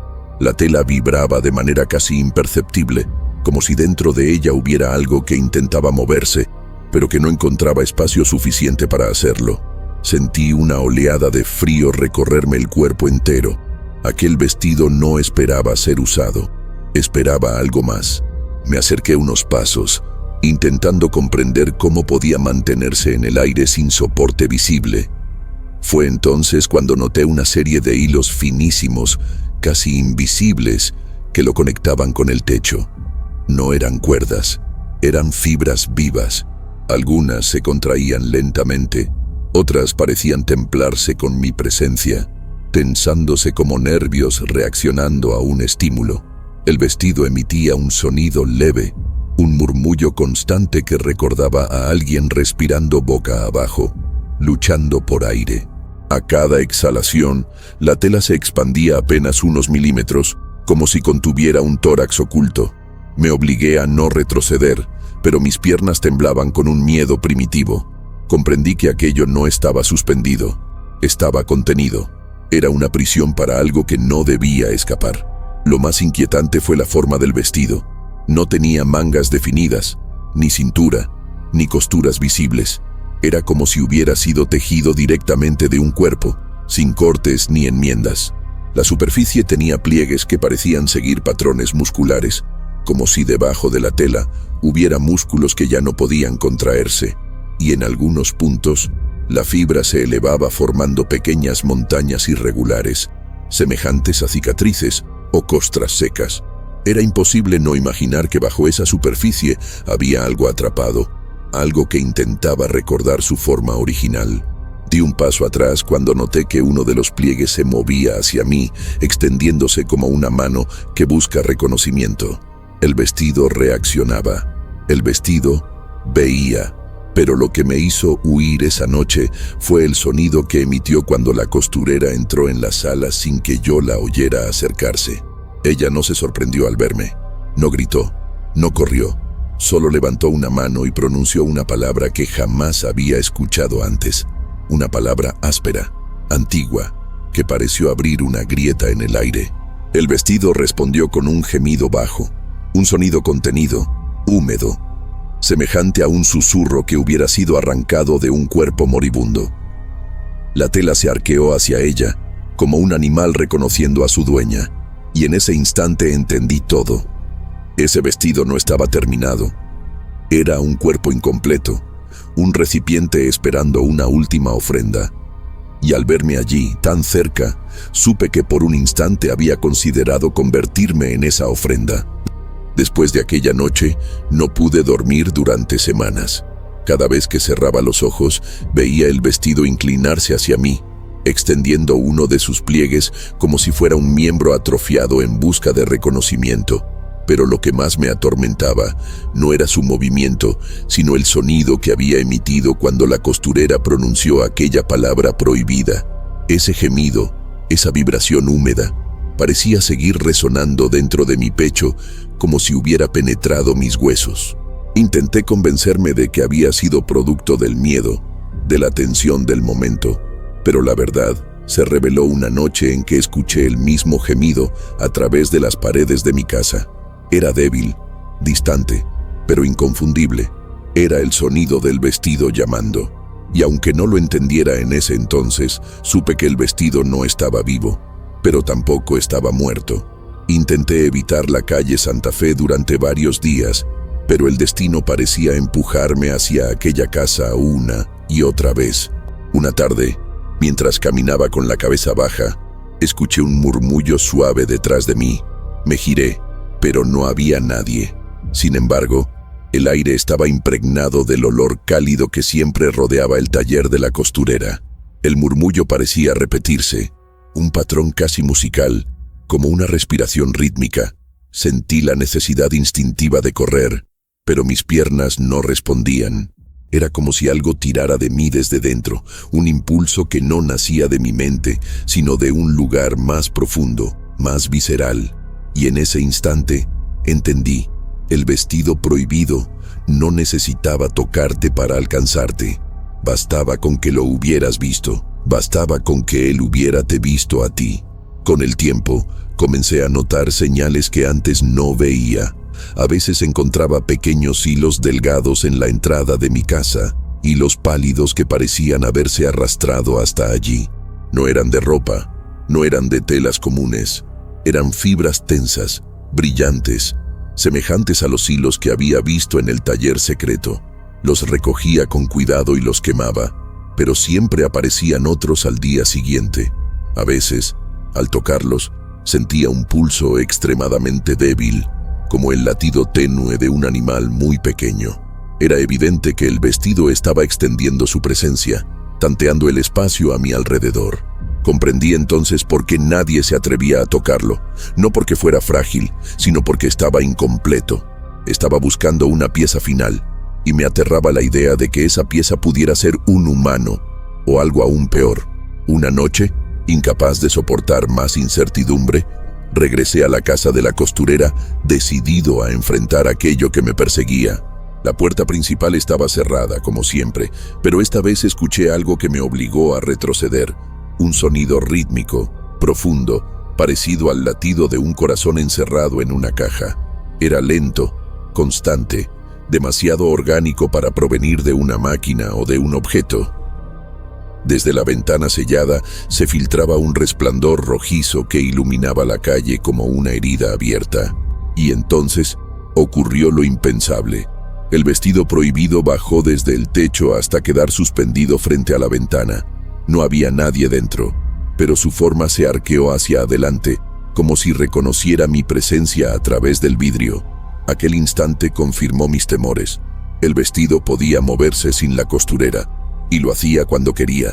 Cuando finalmente logré apartarme de la ventana, escuché un susurro que nunca había oído tan claro. Era la misma palabra que la costurera había pronunciado aquella noche. Una palabra que no tenía traducción. Una palabra que se sentía como un tirón en la piel, como si llamara a algo dentro de mí que no sabía que existía. El vestido respondió con un gemido más fuerte, tan profundo que hizo vibrar las piedras de la calle. Podía ver las fibras tensarse, replegarse, abrirse como si esperaran recibir algo. Fue entonces cuando comprendí la verdadera razón por la que nadie debía tocarlo. El vestido no buscaba un cuerpo para vestir, buscaba un cuerpo para completar. Un cuerpo del cual tomar la última fibra que le faltaba para convertirse en una entidad completamente formada. No era una prenda, era un recipiente, un organismo incompleto en busca de su pieza final. Y aquella noche, mientras huía sin mirar atrás, supe que esa pieza había sido yo durante todo ese tiempo. La mañana comenzó con un silencio extraño, como si la calle entera hubiera decidido contener la respiración. Los pájaros no cantaban, el viento no movía las hojas y hasta los perros parecían observar la casa de la costurera con una inquietud que nunca antes había visto. Yo desperté sobresaltado, con la sensación de que algo me había llamado durante la noche. No un sueño, no una voz humana, sino un tirón interno, una presión suave pero constante que parecía venir de la dirección del taller. Cuando abrí la ventana, noté que una niebla densa cubría la calle Santa Fe, pero no era una niebla común. Tenía un olor húmedo, dulce, muy cercano al olor que siempre acompañaba los vestidos. Era como si la casa estuviera exhalando, y en esa exhalación había algo más, algo parecido a un lamento lejano. A media mañana ocurrió lo que nadie pudo ignorar. El primer grito se escuchó como un desgarrón de metal, un sonido tan profundo que hizo vibrar los cristales de mi ventana. No era un grito humano completo. Sonaba cortado, como si la voz hubiera sido estirada por una fuerza invisible. La gente salió de sus casas mirando en todas direcciones, pero todos sabíamos la fuente. El grito venía de la casa estrecha, de la ventana sellada, del cuarto donde los vestidos respiraban. El segundo grito fue aún peor. Era más agudo, más desesperado, como si alguien estuviera siendo arrancado de su propia piel. Recuerdo ver a una mujer llevarse las manos a los oídos mientras murmuraba una oración. Otros se quedaron paralizados, incapaces de comprender si aquello era el sufrimiento de una persona o el de algo que había olvidado cómo ser humana. El tercer grito fue el más insoportable. No era uno solo, eran varios. Voces superpuestas, fragmentadas, como si múltiples gargantas intentaran gritar al mismo tiempo desde dentro de un único cuerpo. Parecía el sonido de hilos desgarrándose, de fibras contrayéndose con violencia. Yo me acerqué a la casa con pasos temblorosos, incapaz de detenerme. La puerta vibraba ligeramente, como si algo golpeara desde el interior tratando de romperla. Pero lo que me aterró no fue el sonido de los golpes, sino el hecho de que la vibración tenía un ritmo demasiado parecido al de los vestidos cuando respiraban. Era como si una multitud de prendas vivientes se agitara al mismo tiempo, retorciéndose dentro del taller. Un coro de agonía tejido por manos que ya no estaban allí. La gente comenzó a gritar mi nombre, suplicándome que me alejara, pero yo no podía. Era como si algo me hubiera atado al suelo frente a la casa, obligándome a escuchar aquel sufrimiento que parecía brotar de la madera misma. De repente, entre los gritos, escuché un sonido nuevo, un crujido húmedo, el sonido de una costura abriéndose, de un tejido desgarrado desde dentro. La puerta tembló con más fuerza y pude ver por un instante una sombra moverse detrás de la pequeña rendija inferior. No era la costurera, no era humano, era una silueta irregular, como si múltiples piezas de tela estuvieran intentando formar un cuerpo incompleto pero desesperado por existir. Cuando el cuarto grito resonó, sentí que mis rodillas cedían. Aquel sonido parecía pedir ayuda, pero también pedir carne. El silencio llegó tan abruptamente que me arrancó un suspiro que no sabía que estaba conteniendo. Los gritos cesaron por completo, como si una mano gigantesca hubiera apagado todas las voces de una sola vez. La calle entera quedó paralizada, escuchando un silencio tan espeso que parecía una sustancia. Y entonces lo escuchamos. Un latido, un solo latido, profundo, prolongado, que hizo vibrar las paredes de la casa como si su interior albergara un corazón enorme. Un corazón recién formado, un corazón que acababa de nacer. La puerta dejó de temblar y la niebla comenzó a disiparse lentamente. Pero lo más aterrador fue lo que todos vimos después. Un trozo de tela salió por debajo de la puerta, fresco, húmedo, tibio.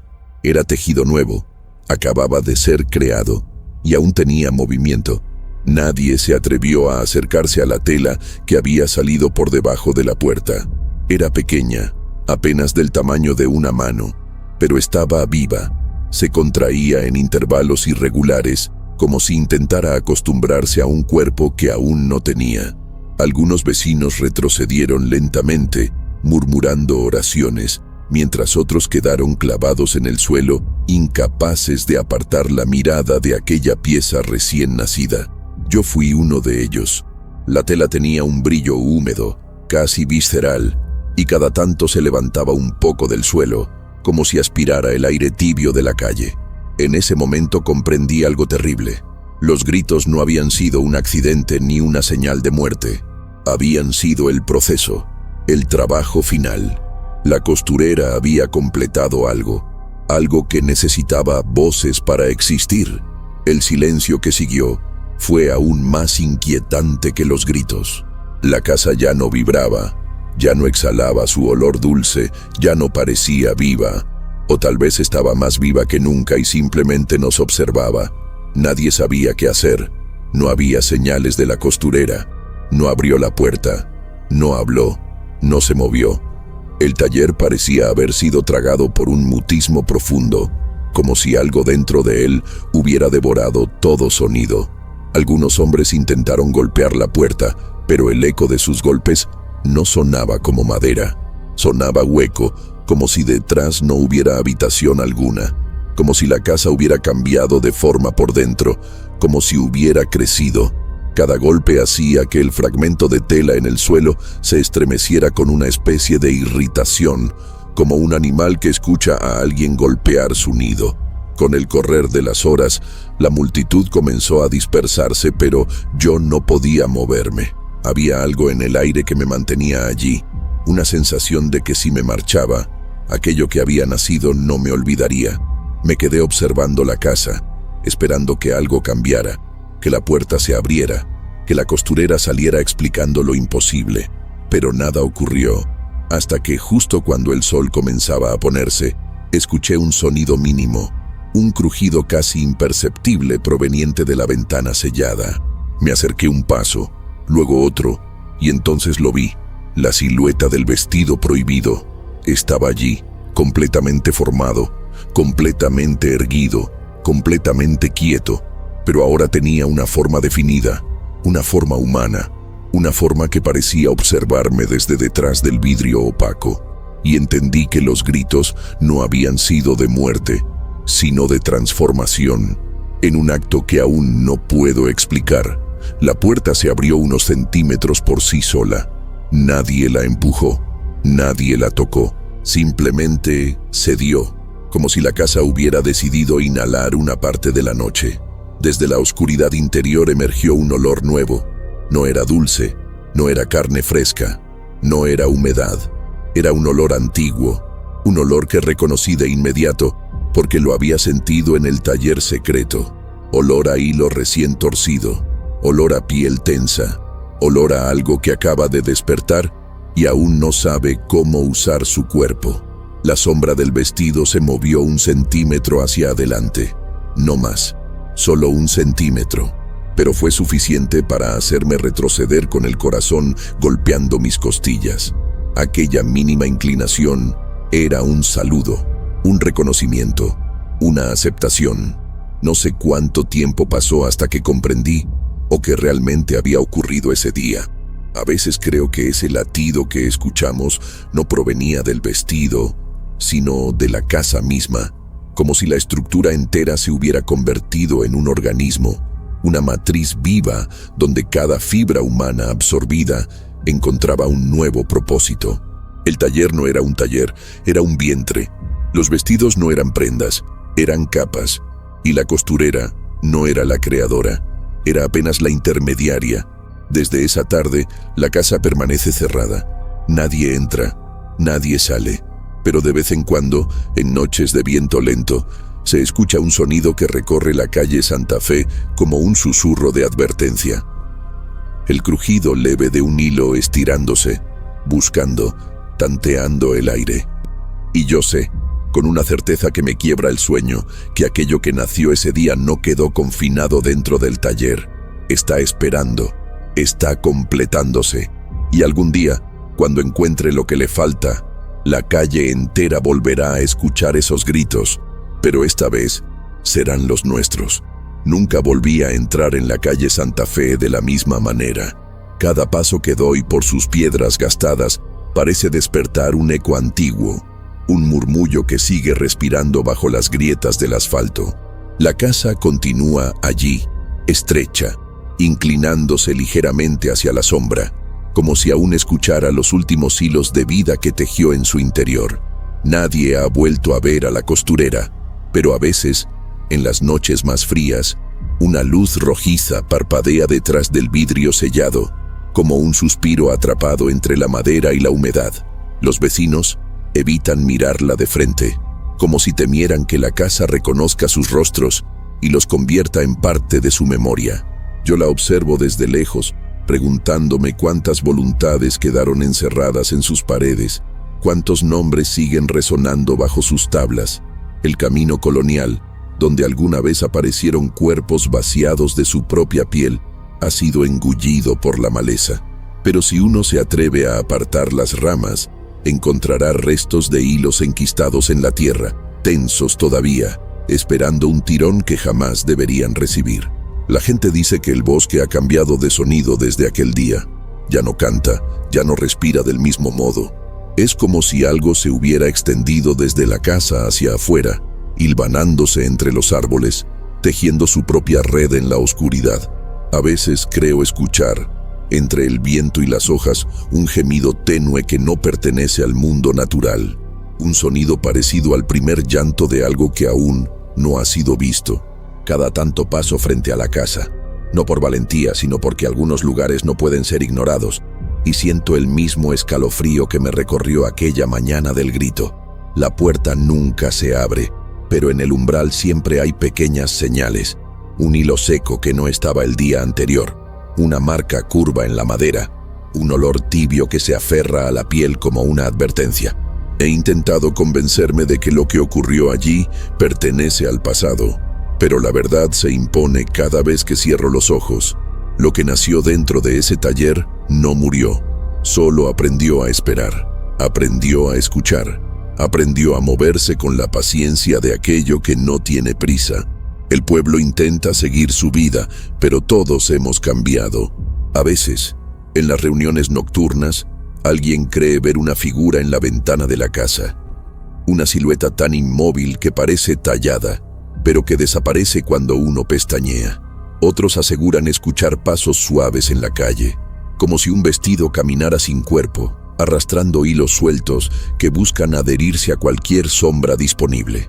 Nadie lo dice abiertamente, pero todos compartimos el mismo temor: que la casa haya encontrado una forma nueva de extender su obra, que las fibras contenidas en su interior hayan comenzado a buscar más materia, más nombres, más piel. A veces me pregunto qué hubiera pasado si no hubiera mirado a través de aquella puerta entreabierta, si hubiera ignorado esos murmullos, esos movimientos, esos hilos que parecían llamarme con una suavidad perversa. Tal vez viviría en paz, tal vez podría dormir sin soñar que algo roza mis tobillos en la oscuridad, pero ya es tarde para desear ignorancia.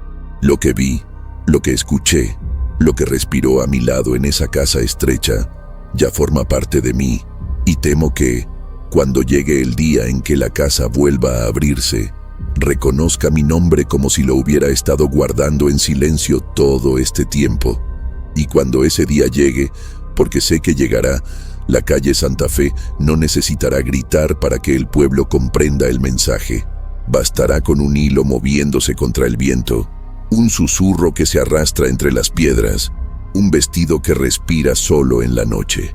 Bastará con que la casa vuelva a inhalar, porque lo que nació allí no fue una prenda, fue un legado, uno que nunca quisimos heredar, pero que nos escogió igual, puntada por puntada, sombra por sombra, hasta dejar claro que algunas historias no terminan, solo esperan su próxima fibra, y a veces esa fibra somos nosotros.